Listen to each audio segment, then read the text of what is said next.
नाज़रीन आदाब, आप देख रहे हैं INN चैनल। मैं हूं शेख अहमद अली। आज की ख़ास बात में हम नज़र डालेंगे कई अहम कौमी और बैनुल-अक़वामी ख़बरों पर और देखेंगे हैदराबाद से जुड़ी दो ख़ास ख़बरें। लेकिन उससे पहले हम आपको बता दें कि हैदराबाद में तेज़ बारिश का सिलसिला शुरू हो चुका है। कुछ घंटों से लगातार बारिश हो रही है और शहर के मुख्तलिफ़ इलाक़ों से बारिश की तबाहकारियों की वीडियोस सोशल मीडिया पर वायरल हो रही हैं। हम आप सभी से दरख्वास्त करते हैं कि आप मोहतात रहें, आप सभी प्रिकॉशंस लें, आप अपने आप को महफूज रखें, अपने आसपास के माहौल पे नज़र रखें और जितना आप प्रिकॉशंस, जितना एहतियात आप बरतें उतना आपके लिए बेहतर है, सबके लिए बेहतर है। तो चलिए शुरू करते हैं आज की ख़ास बात। हैदराबाद का सैलाब तमाम तर सियासत को बहा ले गया। बल्दी इंतखाबात के पेश नज़र जो सियासी ढांचा बनाया जा रहा था वो अब नहीं रहा। खूबसूरत ब्रिजेस, अच्छी सड़कें, फुटपाथ और खूबसूरत दीवारें शहर की रौनक में इजाफा करती हैं, लेकिन ज़िंदगी की बुनियादी सहूलतें आवाम की पहली तरजीह होती हैं। अगर बुनियादी सहूलतें ना हो तो चाहे जितना डेकोरेशन करें कोई फ़ायदा नहीं होगा। हुक्मरान जमात ने पिछले चंद माह से अपनी कोशिशें शुरू कर दी थी कि किसी तरह अच्छी नुमाइश की जाए, लेकिन सैलाब ने तमाम ख्वाबों पर पानी फेर दिया। सैलाब से मुतासरा इलाकों में अवाम न सिर्फ बल्दी ओहदेदारों पर बल्कि तमाम कॉरपोरेटर्स और अरकान असम्बली पर भी सख्त बरहमी का इजहार कर रहे हैं। अगर यही गुस्सा बल्दी इंतखाबात तक बरकरार रहेगा तो ये मौजूदा हुक्मरान इत्तेहाद के लिए अच्छे दिन नहीं लाएगा। इन हालात को हुकूमत भी साफ तौर पर देख पा रही है, इसीलिए कुछ हद तक बौखलाहट का भी शिकार है। कल तक जहां नई सड़कें, नए पुल और नए गार्डन्स का इफ्तिताह हो रहा था और मकामी मीडिया में खूब वाहवाही भी हो रही थी, आज अचानक हालात बदल गए। ना मकामी मीडिया और ना ही अवाम हुकूमत की तायद में खड़े हैं। दरअसल मसाइल तो पहले भी मौजूद थे, लेकिन उनके हल के लिए कोई संजीदा कोशिश नहीं की गई। ख़ास तौर पर मानसून से जुड़े मसाइल काफ़ी संगीन थे। कई इलाकों में ड्रेनेज लाइंस का ख़राब हो जाना, घरों में पानी घुस आना और बरखी और आबी सरबराही में दिक्कत मानसून के मसाइल हैं। इस पर हुकूमत ने वक्त रहते तवज्जो नहीं दी। इस मरतबा बारिशें मामूल से ज़्यादा रहीं। महकमे मौसमियात भी पेश ख्यासी करता रहा कि बारिश का जोर ज़्यादा है। जून के महीने से इस सिलसिले में इशारे मिल रहे थे। इसमें शक नहीं कि अचानक बारिश की औसत में इजाफा माहौलियाती तब्दीली से जुड़ा है। ताहम बल्दी और दीगर हुक्काम का काम ही यही है कि वो हालात के मुताबिक तैयारी करें या कम से कम आवाम को इंतबाह जारी करें। हर काम बिना तैयारी और पेशगी इंतजामात के बगैर नहीं चल सकता। शहर में होने वाली बारिश और फिर इसके नताइज में जो सैलाब आया, इसके लिए बेशक हुकूमत पूरी तरह जिम्मेदार नहीं मानी जा सकती। पिछली हुकूमतों का भी इसमें किरदार रहा है। मुसलसिल कई अहम तालाबों को मंसूबाबंद तरीके से ख़त्म किया गया, उन पर प्लॉटिंग की गई और फिर बस्तियां बसाई गई। ज़मीन अल्लाह की और कब्ज़ा अब्दुल्ला का। ये काम कई बरसों से चलता रहा, आज भी जारी है। लेकिन रियल स्टेट ताजिरों की लालच ने तालाबों के शहर को एक तालाब में तब्दील कर दिया। कई छोटे छोटे तालाब आज नई बस्तियों में कायम हैं, लेकिन पानी के कुदरती बहाव ने उन तालाबों को जिंदा कर दिया। फ़र्क यह है कि इसमें आज आबादी है। इसके लिए कुछ हद तक वो लोग भी जिम्मेदार हैं जो हर हाल में अपने लिए घर चाहते हैं। जब ज़मीन और मकान के लिए डिमांड में हद से ज़्यादा इजाफा हुआ तो तालाबों, तालाबी चैनलों और दीगर तमाम अराजियात पर कब्जे भी बढ़े और कई बरसों की बेकायदगियों ने अपना भयानक नतीजा दिखाया। जिन मकानात तक कारों और गाड़ियों में सफ़र करते हैं, आज वहाँ से कश्तियों में बाहर निकाला जा रहा है। माली नुकसान अपनी जगह, जानी नुकसान भी हुआ। अब हुकूमत और आवाम दोनों को ये सोचना होगा कि किस तरह शहर की असलियत को बचाया जा सकता है। हुकूमत ज़्यादा जिम्मेदार है क्योंकि सारा इंतज़ाम हुकूमत और सरकारी महकमे ही चलाते हैं। अगर हुकूमत ईमानदारी और क़वायद के मुताबिक काम करती है तो आवाम भी इस पर अमल करेगी।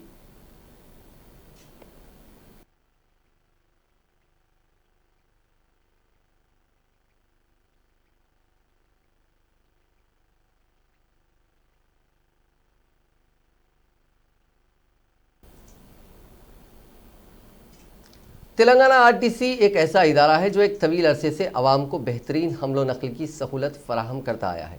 इसको आखिरी निज़ाम मीर उस्मान अली खान के दौर में कायम किया गया था, जो निज़ाम स्टेट रोड ट्रांसपोर्ट डिपार्टमेंट कहलाता था।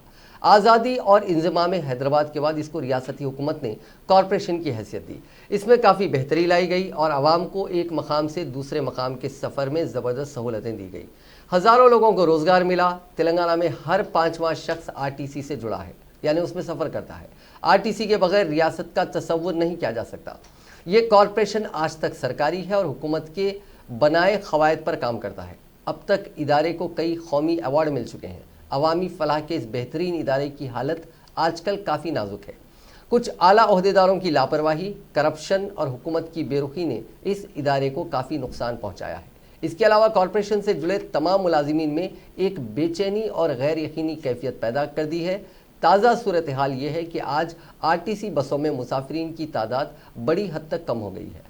ज़्यादातर लोग खानगी गाड़ियों में सफ़र को तरजीह दे रहे हैं। ये कोरोना के खौफ से पैदाशुदा सूरत हाल है, जबकि दशहरा और तातीलात का मौसम है, लेकिन इसके बावजूद आरटीसी बसें खाली हैं।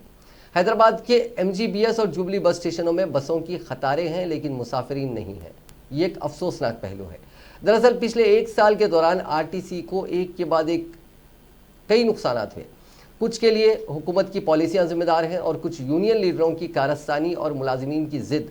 पहले 50 दिनों तक बसें बंद रखकर आवाम को परेशान किया गया, लेकिन इससे आवाम का एतबार ख़त्म हो गया। आवाम को सफ़र के लिए काफ़ी मुश्किलात का सामना करना पड़ा। हुकूमत ने पूरी कोशिशें कर लीं, लेकिन मुलाजिमीन नहीं माने। आखिरकार 50 दिन बाद लीडरों ने हार मानी और बसें चलना शुरू हो गई। इस 50 दिन के लॉकडाउन ने इदारे को ज़बरदस्त माली नुकसान से दो चार किया।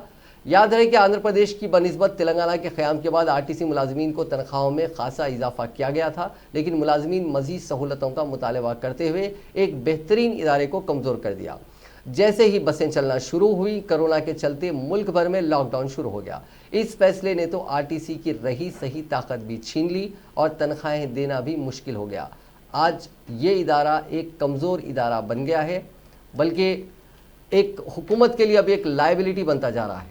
जज्बी तौर पर इदारे को खानगियाने की बात हो रही है और बसें वगैरह खानगी तौर पर चलाई जा रही हैं। इसके अलावा रियासत के मुख्तलिफ शहरों में बस स्टेशनों और दीगर असासों को खानगी पार्टियों के ज़रिए चलाया जा रहा है, लेकिन इदारे को चलाना दुश्वार हो रहा है।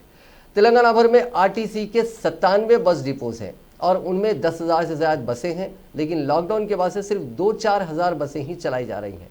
इसके बावजूद भी आवाम का एतमाद बहाल नहीं हो पाया। एक इदारा कई दीगर कारोबारों की तरक्की का मौजूद होता है। एक बस चलती है तो बस स्टेशन आबाद होता है, लोग खरीदते हैं। बस स्टेशनों के करीब ऑटो, होटल, फल और दीगर कारोबार तरक्की करते हैं। इदारे को भी आमदनी होती है, मुलाजमीन को भी फ़ायदा होता है। इससे मार्केट में पैसा गर्दिश करता है और ये मईशत के लिए एक अच्छी बात है। इस वक्त ज़रूरत इस बात की है कि रियासती हुकूमत और वज़ीर ट्रांसपोर्ट वाज़े ऐलानात और इश्तिहार चलाएँ ताकि इस इदारे को बचाया जा सके। 107 मुल्कों के ग्लोबल हंगर इंडेक्स में हिंदुस्तान इस साल 94 नंबर के साथ सीरियस कैटेगरी में रहा है। दुनिया भर में भूख और माल न्यूट्रिशन की हालत पर नज़र रखने वाली वेबसाइट ग्लोबल हंगर इंडेक्स ने जुमे के रोज़ ये रिपोर्ट जारी की, जो आज सामने आई। एक्सपर्ट्स का कहना है कि माल न्यूट्रिशन से निपटने में ढीले रवैये और बड़ी रियासतों की खराब परफॉर्मेंस जैसी वजूहात से हिंदुस्तान की रैंकिंग नीचे रही है। ग्लोबल हंगर इंडेक्स में बांग्लादेश, पाकिस्तान और म्यांमार भी सीरियस कैटेगरी में रखे गए हैं, लेकिन तीनों की रैंक हिंदुस्तान से ऊपर है। बांग्लादेश 75वें, 75th, म्यांमार 78 और पाकिस्तान 88 नंबर पर है। नेपाल 73rd रैंक के साथ मॉडरेट हंगर कैटेगरी में है। इसी कैटेगरी में शामिल श्रीलंका का 64वां 64th नंबर है। ग्लोबल हंगर इंडेक्स की रिपोर्ट के मुताबिक हिंदुस्तान में 5 साल तक के बच्चों में माल न्यूट्रिशन का रेट 37.4% है। फिजिकल ग्रोथ में कमज़ोर रहने की रेट 17.3% है। 5 साल तक के बच्चों में मोर्टेलिटी रेट यानी अमवात की शरह 3.7% है। मुल्क की 14% आबादी को पेट भर खाना नहीं मिल रहा है। हिंदुस्तान, पाकिस्तान, बांग्लादेश और पाकिस्तान समेत 31 ममालिक सीरियस कैटेगरी में शामिल हैं और इन मुल्कों में भूख और माल न्यूट्रिशन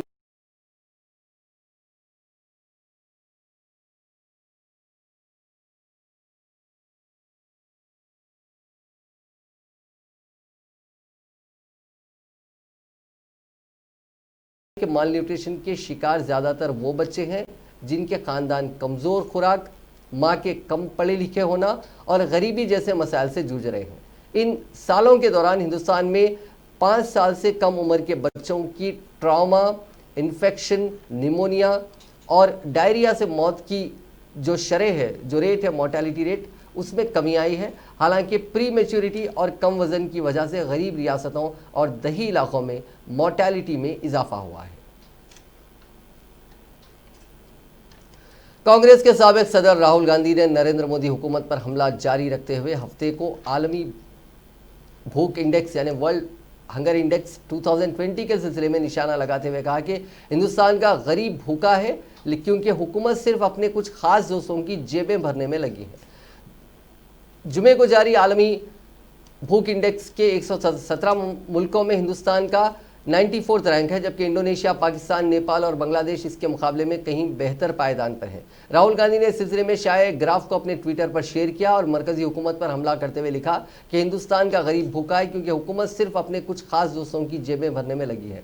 इंडेक्स के मुताबिक Indonesia 70th, Nepal 73rd, Bangladesh 75th और पाकिस्तान 88वें पायदान पर है। राहुल गांधी ने कल कोरोना से मईशत को लगे झटकों के सिलसिले में मरकजी हुकूमत पर हमला किया था। उन्होंने एक ग्राफिक शेयर करते हुए मोदी हुकूमत पर तंज किया कि बीजेपी हुकूमत की एक और पुख्ता कामयाबी, पाकिस्तान और अफगानिस्तान ने भी हिंदुस्तान से बेहतर ढंग से कोविड का इंतजाम किया है। नायब सदर जमहूरिया एम वेंकैया नायडू ने गरीबी के खिलाफ मुत्तहिद होकर लड़ने की अपील करते हुए कहा कि इससे समाज में बराबरी लाई जा सकती है। वेंकैया नायडू ने हफ्ते को गरीबी के खात्मे के बैनुल अक़वामी दिन पर जारी एक पैगाम में कहा कि बराबरी पर मबनी समाज बनाने के लिए दबे कुचले और महरूम लोगों के फलाह व बहबूद के लिए मिलकर लड़ना होगा। उन्होंने कहा कि गरीबी के इक़्तिसादी, समाजी, माहौलियाती और क़ानूनी पहलुओं को ध्यान में रखकर इसकी वजूहात को हल करना होगा। वेंकैया नायडू ने कहा कि गरीबी के खात्मे के बैनुल अक़वामी दिन पर समाज के दबे कुचले तबकों के तईं हमारी खुसूसी फ़राइज़ की याद दिलाता है। वबा ने इन तबकों को मबनी मुतासिर किया है। दबे कुचले तबकों की मदद के लिए हुकूमत और समाजी तंजीमों के जरिए किए जा रहे कोशिशों के साथ बैनुल अक़वामी ताउन भी ज़रूरी है। हुकूमत पाकिस्तान दहशतगर्दी को अवामी तौर पर एक ऐसी पॉलिसी मानती है जिसको वो जायज़ ठहराती है और इसकी वजह से इसके साथ ताल्लुकात को मामूल पर लाना हिंदुस्तान के लिए बहुत मुश्किल है। वज़ीर ख़ारजा एस जयशंकर ने ये बात कही। एशिया सोसाइटी के ज़ेर एहतमाम एक ऑनलाइन प्रोग्राम से खिताब करते हुए जयशंकर ने कहा कि पाकिस्तान हुकूमत की तरफ से दहशतगर्दी अवामी तौर पर कबूल की गई। ये एक ऐसी पॉलिसी है जिसको जायज़ ठहरा रहा है, लिहाजा उनके साथ ताल्लुकात को मामूल पर लाना बहुत मुश्किल हो गया है। जयशंकर ने कहा कि सिर्फ दहशतगर्दी ही नहीं बल्कि पाकिस्तान हिंदुस्तान के साथ मामूल का कारोबार नहीं करता और उसने नई दिल्ली को मोस्ट फेवर्ड नेशन का दर्जा नहीं दिया है। उन्होंने कहा कि हमारे पास आम वीज़ा ताल्लुकात नहीं है और वो इस मामले में बहुत ही पाबंद है। उन्होंने हिंदुस्तान और अफगानिस्तान के दरमियान और अफगानिस्तान से हिंदुस्तान के दरमियान राब्ते में खलल डाल दिया है। जयशंकर ने कहा कि आम पड़ोसी वीज़ा और कारोबारी ताल्लुकात होते हैं, वो आपको राब्ता फराहम करते हैं और सबसे अहम बात यह कि वो दहशतगर्दी को फ़रोग़ नहीं देते। उन्होंने कहा कि उनका मानना है कि जब तक हम इस मसले पर तवज्जो नहीं देते तब तक इस अजनबी हमसाए मुल्क के साथ मामूल के ताल्लुकात कैसे रखे जाएं। यह हमारे खारजा पॉलिसी के लिए एक बहुत ही मुश्किल मसला है।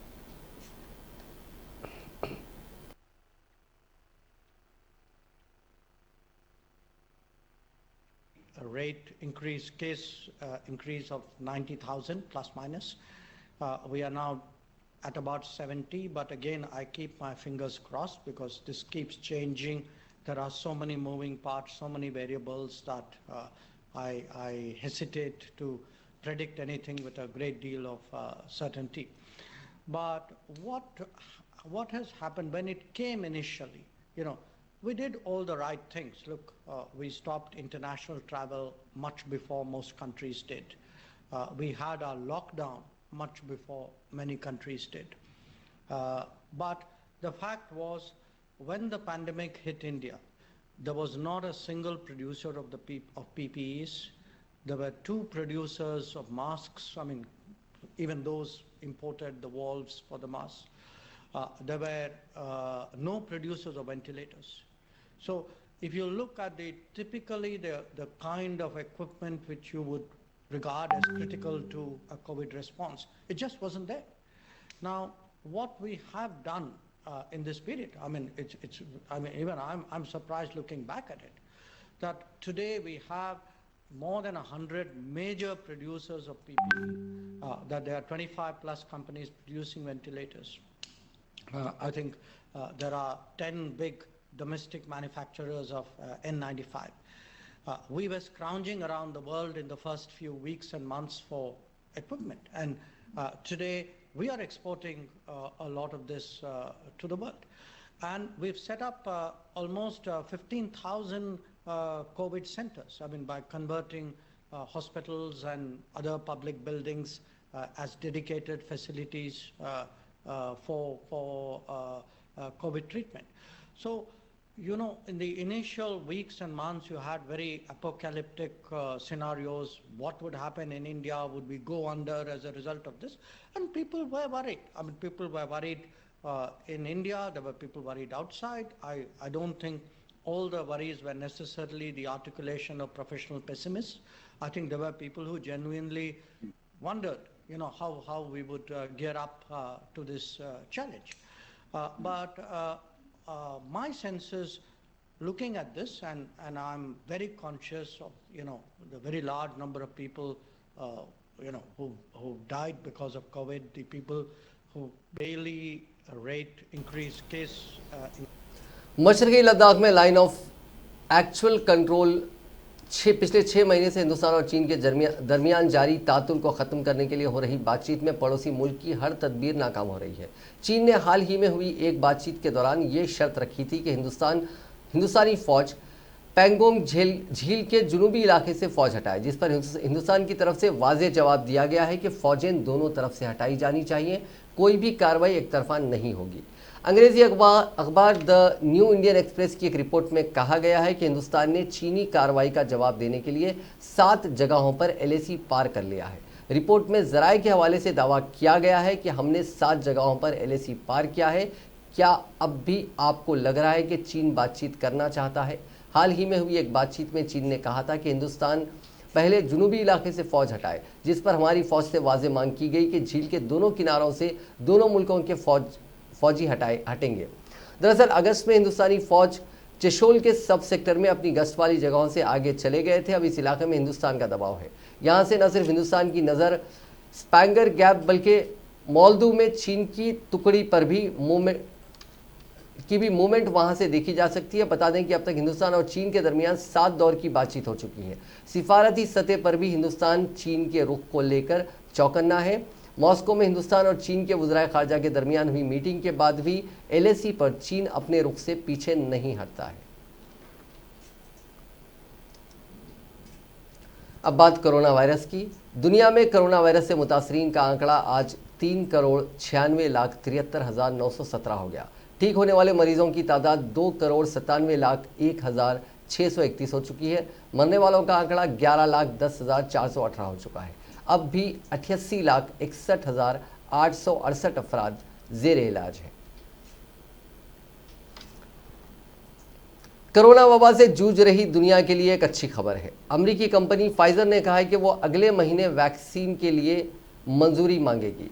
द गार्जियन की एक रिपोर्ट के मुताबिक अमेरिकी कंपनी फाइजर ने कहा है कि वो अगले महीने ट्रंप एडमिनिस्ट्रेशन और FDA के सामने वैक्सीन को अप्रूवल देने की तजवीज़ रखेगी।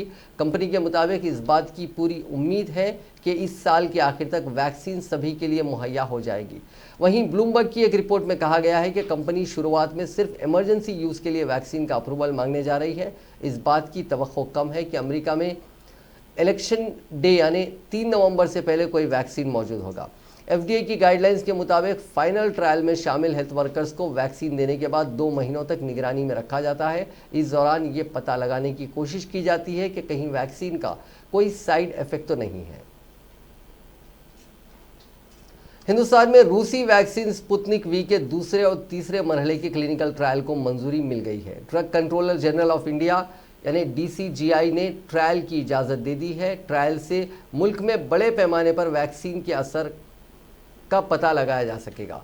16 सितंबर को रशियन डायरेक्ट इन्वेस्टमेंट फंड और डॉक्टर रेड्डीज के बीच हिंदुस्तान में स्पुतनिक वी के ट्रायल और डिस्ट्रीब्यूशन को लेकर सहमति बनी थी। डॉक्टर रेड्डीज लैब को डॉक्टर रेड्डीज लैब के को चेयरमैन और एमडी जीवी प्रसाद ने एक बयान में कहा कि ये एक अहम डेवलपमेंट है जो उन्हें हिंदुस्तान में क्लिनिकल ट्रायल शुरू करने की इजाज़त देता है। हम वबा से निपटने के लिए एक महफूज और असरदार वैक्सीन लाने के लिए कोशिश कर रहे हैं। इससे पहले RDIF ने कहा था कि हिंदुस्तान में हैदराबाद की कंपनी डॉक्टर रेड्डीज को वैक्सीन की 10 करोड़ खुराक सप्लाई की जाएगी। स्पुतनिक वैक्सीन एडिनोवायरल वेक्टर प्लेटफॉर्म पर मुबनी है जिसका कोरोना वायरस वबा से बचाव के लिए ट्रायल जारी है। साथ ही कहा गया था कि हिंदुस्तान में वैक्सीन के कामयाब तजुर्बे और रजिस्ट्रेशन पूरा होने के बाद डिलीवरी 2020 के ख़त्म में शुरू हो सकती है। स्पुतनिक वी वैक्सीन को रशियन डायरेक्ट इन्वेस्टमेंट फंड और Gamaleya scientific research institute of epidemiology ने मिलकर तैयार किया है। 11 अगस्त को इसका रजिस्ट्रेशन किया गया था। डोनाल्ड ट्रंप ने पिछले महीने मिनीसोटा में रैली की थी। अब हेल्थ डिपार्टमेंट ने कहा कि इस रैली में शामिल हुए 20 लोगों की कोरोना रिपोर्ट पॉजिटिव आई है। इंतजामिया ने लोगों से कहा है कि अगर वो भी इस रैली में शामिल हुए हैं तो बिना देरी किए अपना टेस्ट कराएं ताकि इन्फेक्शन फैलने से रोका जा सके। ट्रंप की रैली के अगले दिन ही 9 लोग पॉजिटिव पाए गए थे। इसके बाद 11 और लोगों की टेस्ट रिपोर्ट पॉजिटिव आई है।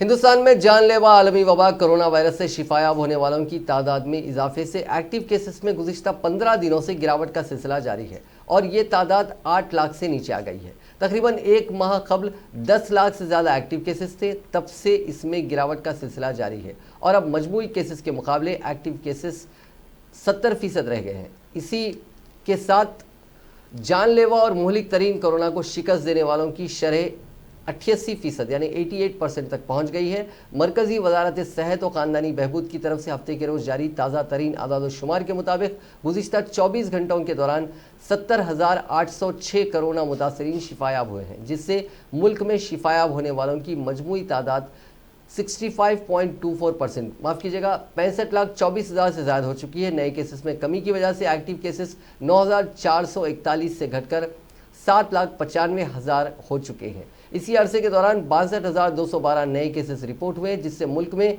कोरोना मुतासरीन की मजमूई तादाद बढ़कर 74,32,000 से ज़ायद हो गई, जबकि मज़ीद 837 मरीजों की हलाकत के साथ ही जानलेवा वबा से मरने वालों की तादाद 1,13,000 से मुतवाजिस कर गई। मुल्क में कोरोना वायरस से अमवात की शरह अब 1.52% यानी 1.52% है। तेलंगाना में कोविड-19 के मुस्बित मामलात में इजाफा जारी है, क्योंकि रियासत के 1451 नए मामलात दर्ज किए गए हैं, जिसके बाद रियासत में मामलात की तादाद बढ़कर 2,20,675 हो गई है। रियासत में बहैसियत मजमूई अमवात की तादाद बढ़कर 1265 हो गई है, क्योंकि गुज़िश्ता 24 घंटों के दौरान मज़ीद 9 अमवात हुई हैं। हफ्ते को महकमे सेहत की जानिब से जारी करदा बुलेटिन में कहा गया है कि रियासत में अमवात की शरह 0.57 यानी 0.57% है, जबकि मुल्क गिर सतह पर अमवात की शरह 1.57% है। जुमेरात और जुमे को 1983 अफराद इस वायरस से रूबे सेहत हुए, जिसके बाद रियासत में कोरोना से रूबे सेहत होने वालों की तादाद बढ़कर 1,96,636 हो गई है। गुज़िश्ता 24 घंटों के दौरान 42,497 कोविड के मायने किए गए, ताहम 1,174 नमूनों की रिपोर्ट्स का इंतजार है। बहैसियत मजमूई अब तक 37,89,460 नमूनों की जांच की गई है। रियासत में कोरोना के 22,774 एक्टिव केसेस हैं। GHMC हदूद में 235 नए मामला दर्ज किए गए हैं, जिसके बाद ज़िले रंगारेड्डी में 104, मेडचल मलकाजगिरी में 101 नए मामला दर्ज हुए हैं। बकिया मामलात रियासत के दीगर अजला में दर्ज किए गए हैं। सदर जमहूरिया रामनाथ कोविंद ने एम्बुलेंस ड्राइवर मोहम्मद आरिफ के कुंबे को इमदाद के तौर पर 2 लाख रुपए का चेक दिया है। मोहम्मद आरिफ आखिरी सांस तक कोरोना मरीजों की खिदमत करते रहे, यहाँ तक कि उन्होंने अपने फ़र्ज़ की अदायगी के लिए अपने घर भी जाना छोड़ दिया था। तबीयत ख़राब होने से एक दिन पहले वो अस्पताल से कोरोना मरीज़ की लाश लेकर आए थे। उसके अगले ही दिन उनकी तबीयत ख़राब होने पर उन्हें हिंदू राव हॉस्पिटल में भर्ती कराया गया था। भर्ती कराने के एक दिन बाद यानी हफ्ता 10 अक्टूबर को उनकी मौत हो गई थी। बताया जाता है कि कोरोना मरीजों की खिदमत के लिए उन्होंने अपने घर भी जाना छोड़ दिया था। हालांकि इस दौरान कभी कभार वो अपने घर जाते तो घर के बाहर से ही अपने अहले खाना की खैरियत दरियाफ्त करके वो वापस अपनी ड्यूटी पर लौट जाते।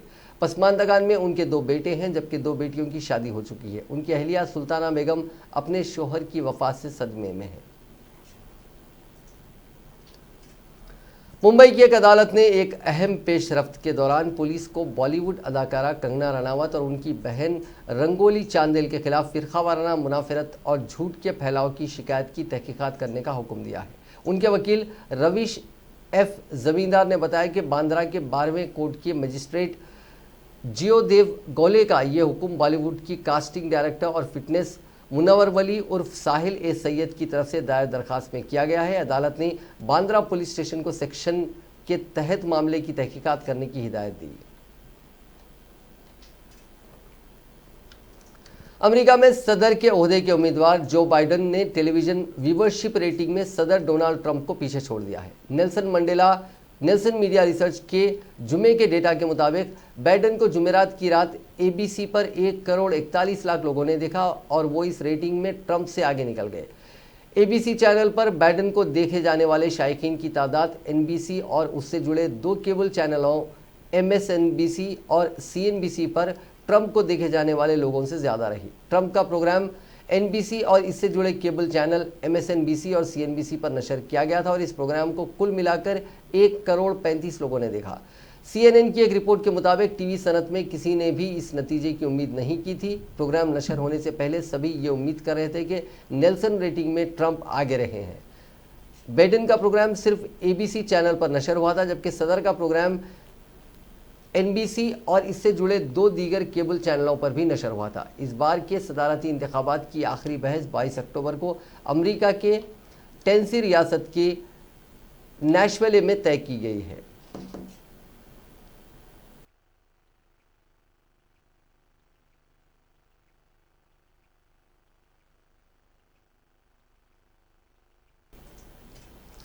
न्यूजीलैंड में 24 साल बाद किसी एक पार्टी को अकेले अक्सरियत हासिल हुई है। वज़ीर आज़म जसिंडा आर्डर्न की लेबर पार्टी ने तमाम अंदाज़ों को कमतर साबित करते हुए एक बड़ी जीत दर्ज की है। हफ्ते को यहाँ वोटिंग हुई। वोटिंग ख़त्म होने के सिर्फ 90 मिनट बाद काउंटिंग शुरू हुई। अर्ली वोटिंग की सहूलत के चलते 19 लाख वोटर्स ने वोटिंग पहले ही कर दी थी। ये कुल वोटर्स का 57% है। कुल रजिस्टर्ड वोटर्स की तादाद करीब 30,77,000 है। न्यूजीलैंड मीडिया की रिपोर्ट्स के मुताबिक लेबर पार्टी को 48.9% वोट और कुल 64 सीटें मिली। 120 अराकीन वाली पार्लियामेंट में अक्सरियत का आंकड़ा 61 है। जूडिथ कॉलिंस की नेशनल पार्टी को 27% वोट मिले और जुमला 35 सीटें मिली। एसीटी न्यूजीलैंड पार्टी को 10 सीटें मिली। ऑफिशियल रिजल्ट्स का ऐलान बाद में किया जाएगा। आर्मीनिया और अजरबैजान के माबीन निगोर्नो खाराबाग खित्ते में जारी लड़ाई पर तबादला ख्याल के लिए बंद दरवाज़ों के दरमियान पीर को अक़वाम मुत्तहिदा की सलामती काउंसिल की मीटिंग होने जा रही है। जुमे के रोज़ ये इत्तला अक़वाम मुत्तहिदा में रूसी मिशन के प्रेस सेक्रेटरी फेडरा स्ट्रेरोस्की ने दी। फेडरास्कोनी ने कहा कि पीर की सुबह 3 बजे बंद दरवाज़ों के यानी क्लोज डोर मीटिंग के दरमियान सलामती काउंसिल का इजलास होगा। अक़वाम मुत्तहिदा इस पूरे मामले पर बातचीत करेगा।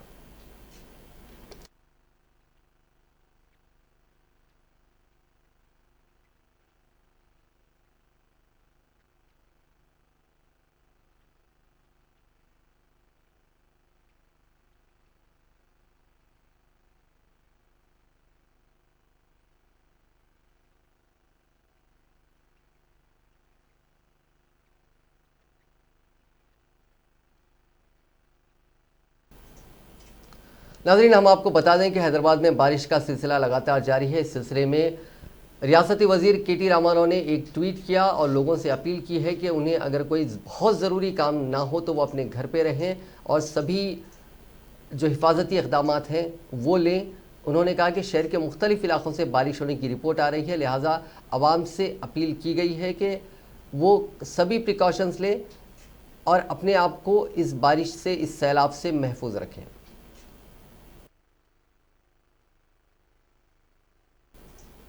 नाज़रीन, आज की ख़ास बात में बस इतना ही। कल आपसे मुलाकात होगी नई खबरों के साथ, नई रिपोर्ट्स के साथ, नए एनालिसिस के साथ। फिलहाल दीजिए इजाज़त। खुदा हाफिज़।